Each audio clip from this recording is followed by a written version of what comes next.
This is a Reconstructionist radio production.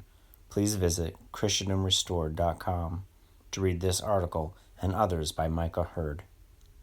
Christianity and Government, Jesus is King, by Micah Hurd, written March 20th, 2015. Christians tend to be very opinionated about the laws their government creates, as we should be. Modern Christians have placed themselves into the unfortunate position of not being subject to God, and this has created a problem for them. While there are many laws that they can point to and say, "That's a bad law.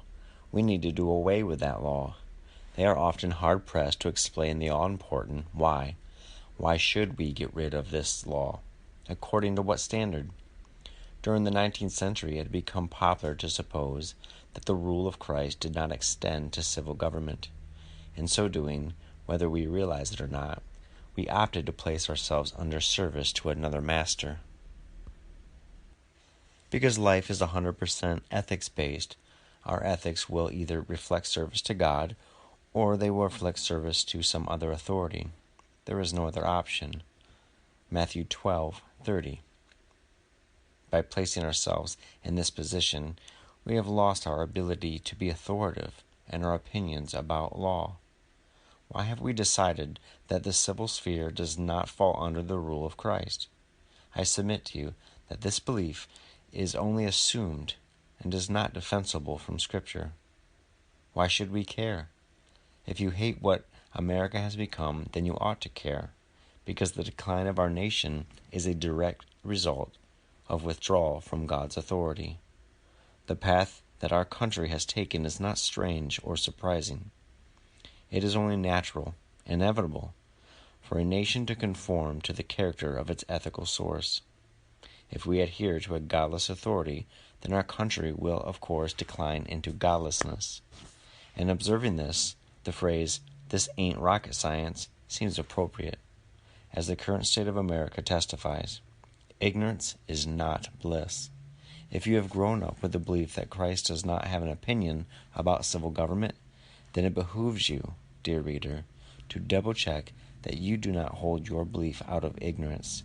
So I encourage you to read on. It is black and white. Here is an absolute truth. In everything we do, either we are serving Christ or we are not. There is no third option. We cannot be not serving Christ while at the same time serving Christ. So, if we are not serving Christ, then who are we serving? Someone who is not Christ. Everything we do is in service to the pursuit of some goal, some objective. This goal/objective either serves Christ or it serves something else. See Matthew 12, verse 30. And Luke 16, verse 13.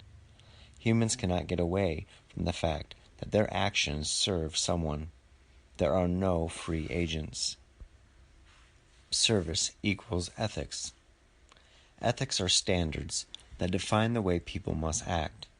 Service is inherently bound to ethics because service is made up of actions, and our actions must necessarily adhere to some ethical system. No service is ethically neutral, which is confirmed by Jesus in Matthew 12:30. He who is not with me is against me. In other words, Jesus is saying, if you love me, then your service will conform to my ethical standards. Otherwise, your service is against me. Either our actions conform to the ethical standards of Christ, or they do not. All actions are in service to an ethical standard, and all ethical standards find their root in some source, be it ourselves, Christ, or Satan. All ethical systems have a master. At the top of every ethical system we find a source who is served by the performance of that system. A Christian ethical system serves Christ. Satan's stated goal is to lead humans in a rebellion against God's ethical standards. Satan in the garden, quote, "Has God indeed said you shall not eat?" E.g., do you really have to do what God says? Satan before God in heaven in relation to Job, quote, "Job isn't as faithful as you really think he is. I can cause him to reject your authority, end quote. Satan and Jesus, quote, hey Jesus, you should do all the things that God specifically said not to do, end quote. When we engage in ethical systems that are not subordinate to God, then we are being subordinate to Satan. There is no third option. There is no, quote, I'm not going to serve you, God, but I'm also not serving Satan. I'm just doing my own little thing in this corner over here, end quote. Or, quote, I will serve you, God, but I am going to decide for myself how I serve you, end quote. All our behavior serves one of two masters, God or Satan. This might be an unsettling concept, but Christians don't need to worry, because God has taught us in exhaustive detail what it means to serve Him. Where we seem to be getting tripped up at is whether or not to apply what He has taught us. Which ethic? Not all ethics are created equal. Ethical systems fall under two categories, authoritative and not authoritative. Christ's ethics are authoritative. Man's ethical systems are only authoritative insofar as they reflect Christ's ethical system. This is to say that man cannot create his own set of ethical standards apart from or against God's standard. For example, suppose that man says murder is lawful, as he has in the case of abortion, whereas God says, thou shalt not murder. Of these two diametrically opposed ethics, only God's is authoritative. I used this obvious example as an easy way to illustrate my point. Yet I would like to note that if God's ethic holds superior authority in major points, such as murder, then it also holds superiority in minor points. As Creator over us, God holds the position of supreme lawgiver in all questions of morality. How does this affect Christians? No one is allowed to follow just any ethic they want, though many humans live a life of rebellion. But Christians in particular have stipulations of ethical loyalty that are particular to their redeemed status. Christ is very clear that to love Him is to keep His commandments. This is reiterated in 1 John 5, 1-3. Whoever believes that Jesus is the Christ is born of God, and everyone who loves Him who begot also loves Him who was begotten of Him. By this we know that we love the children of God, when we love God and keep His commandments. For this is the love of God, that we keep His commandments, and His commandments are not burdensome. Thus, Christians, who are characterized by their love for Christ, are indubitably tied to an adherence to Christ's ethical standards. The link between government and ethics. Government is concerned with the way people act, therefore government is concerned with ethics. In fact, government is a tool for enforcing ethical standards. Any government has only two options when it comes to choosing and enforcing an ethical standards. It can create its own, or it can choose to apply one that is derived from an external source. Whatever course the government takes, it will enforce some ethical standard, and that ethic will be in service of somebody. So the question becomes, what ethical standard should governments enforce? And therefore, before we can hope to sort out government, we must first ensure that we have our own ethical allegiances sorted out. Does God have an opinion about government? Many modern Christians believe in the concept of separation of church and state. There are three observations that should be made about this. 1. Christ also believes in the separation of church and state. In fact, God originated and first practiced this idea. 2. The popular understanding of the phrase separation of church and states does not reflect its origin.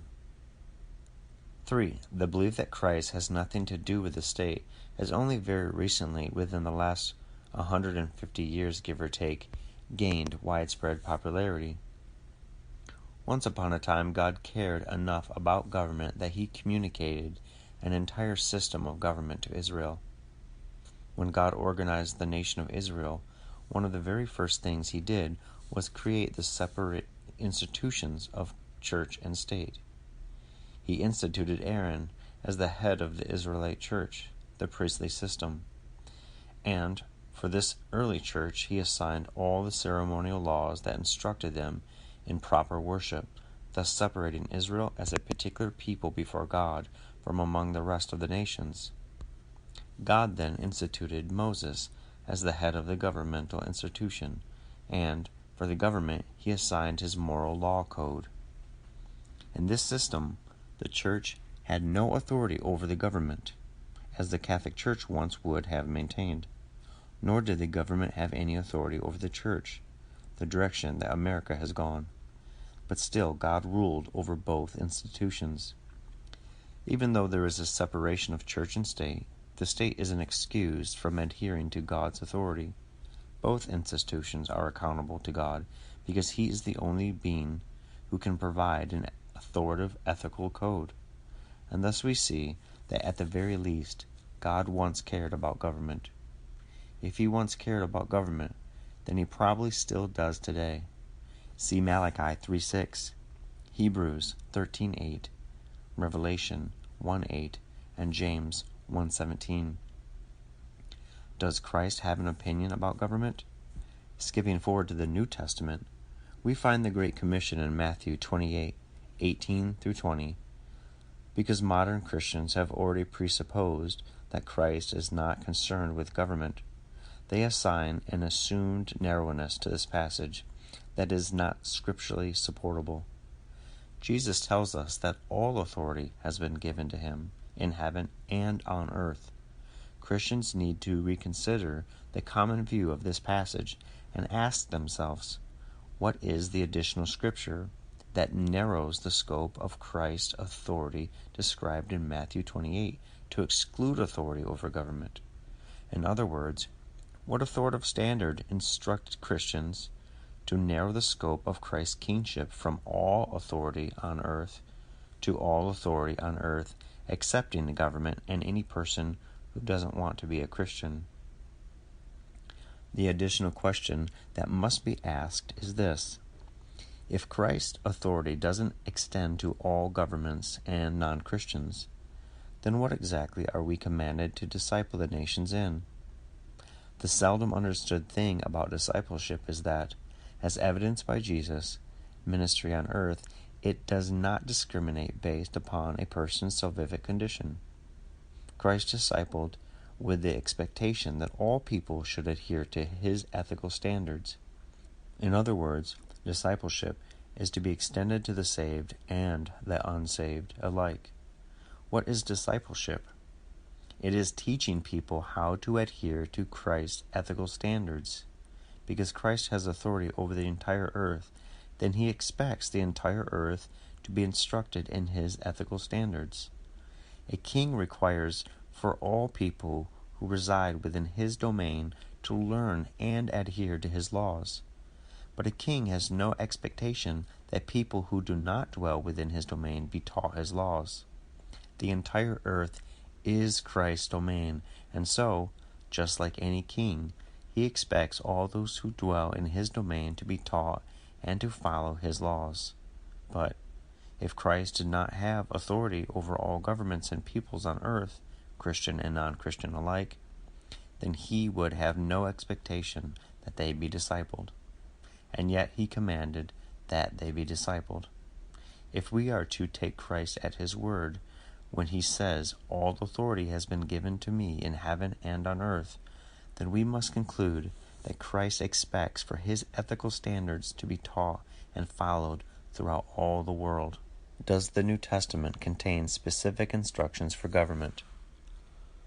For additional New Testament evidence that Christ does indeed care about government, let us examine Romans 13, 1-7. Once again, popular Christianity leaves people with preconceptions that cause them to view this passage through a more narrow scope. According to the typical cursory glance, it is believed that this passage describes only our duty to government. But taking a break from pop Christian programming, we can see that this passage actually contains instructions for individuals and governments.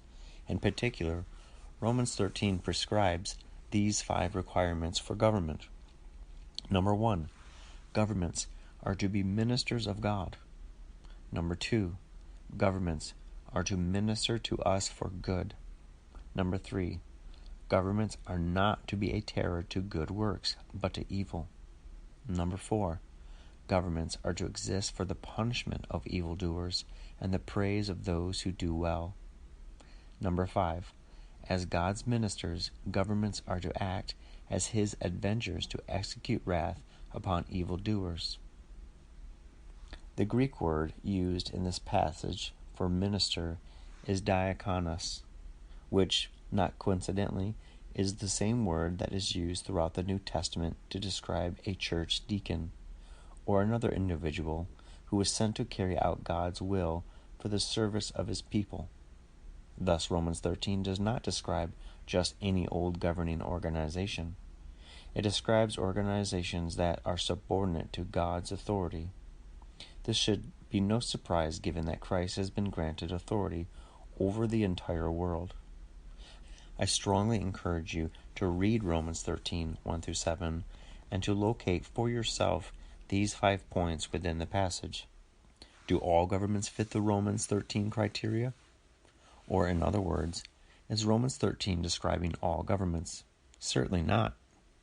When the Apostle Paul tells us that governments are ministers to us for our good, whose concept of good is he referring to? According to the government of Nazi Germany, good was the extermination of the Jews. At the time of Paul's writing of Romans, good was defined by the Roman government as the persecution of the fledgling Christian church. In describing what is good and what is evil, it is patently obvious that Paul is referring to good and evil according to God's definitions for them. Otherwise, Romans 13 must be God's endorsement of all wicked governments, including Nazi Germany. It thus becomes clear that Romans 13 enjoins government to adhere to the ethical standards of morality that have been established by the Christian triune God. Because Christ has been given authority over the entire world, it makes sense that he requires all his lesser earthly rulers to abide by his own ethical criteria. For this reason, I prefer to refer to Romans 13, 1-7 as God's character for government. Does the Romans 13 chapter apply a requirement to all governments? Yes, it does. All governments are called to be ministers of God. Romans 13 does not specify that only Christian governments are to be my ministers. As far as King Jesus is concerned, his ethical stipulations apply to all the inhabitants of the earth. There are 2 kinds of governments on this earth: legitimate governments that are in conformance with the Romans 13 character, and illegitimate governments that are in rebellion against Christ's stipulations in Romans 13. Though it has become popular to suppose that Christ's standards apply to Christians alone, I challenge you to find concrete scriptural evidence for such a belief. God's authority was never constrained to his people alone. Is heavenly sovereignty over earthly government, to include non-Christians, limited specifically to Christ's present reign? It is not. In the book of Daniel, it is recorded how God, even in those times before Christ's coming, still maintained the expectation that earthly rulers subordinate themselves to him. This decision to curse Nebuchadnezzar is by the decree of the watchers, and the sentence by the word of the holy ones, in order that the living may know that the Most High rules in the kingdom of men, gives it to whomever he will, and sets over it the lowest of men. Daniel 4:17. 7 years later, after acknowledging God's authority and subsequently being reinstated by God upon the throne, Nebuchadnezzar declares, "So I was reestablished in my sovereignty, and surpassing greatness was added to me. Now I, Nebuchadnezzar, praise, exalt, and honor the King of heaven, for all his works are true, and his ways just, and he is able to humble those who walk in pride. Daniel 3:36b 37. Thus we see a heathen ruler, one who was by no means of the tribe of Israel, acknowledging that God's ethic is just. These words, because they were declared by the mouth of a king, stood as Nebuchadnezzar's acquiescence to God's law and a statement that God's justice would govern his kingdom. It is humbling to read of this heathen king expressing more wisdom than the majority of Christians today. Why would we want anything else? Should we want to serve any other ethical system? If we are to take Christ at his words, probably not. Take my yoke upon you and learn from me, for I am gentle and lowly in heart, and you will find rest for your souls, for my yoke is easy and my burden is light. Matthew 11:29-30. And he was handed the book of the prophet Isaiah, and when he had opened the book, he found the place where it was written, "The Spirit of the Lord is upon me, because he has anointed me to preach the gospel to the poor. He has sent me to heal the brokenhearted, to proclaim liberty to the captives and recovery of sight to the blind, to set at liberty those who are oppressed, to proclaim the acceptable year of the Lord." Then he closed the book and gave it back to the attendant and sat down. And the eyes of all who were in the synagogue were fixed on him. And he began to say to them, "Today this scripture is fulfilled in your hearing." Luke 4:17-21. Only in God's service can we hope to live in ease, security, and liberty. What do alternative ethical systems lead to? The opposite of what is promised under God. Unless Jesus' unspoken intention in Matthew 11:30 was to say, quote, "My yoke is easy and my burden is light, but that other dude's yoke is also pretty light," end quote, then our takeaway should be that Christ is warning us about the comparative danger and hardship of serving other masters. America serves as a living example of the truth of Jesus' statement.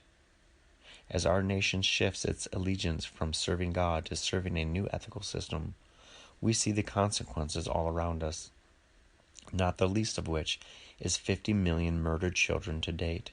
That is what you get when you acquiesce to an ethical standard in government that is not directly derived from Christ. Service under man-made ethical systems is very harsh and very costly. 1.21 million of our children per year costly, to be specific.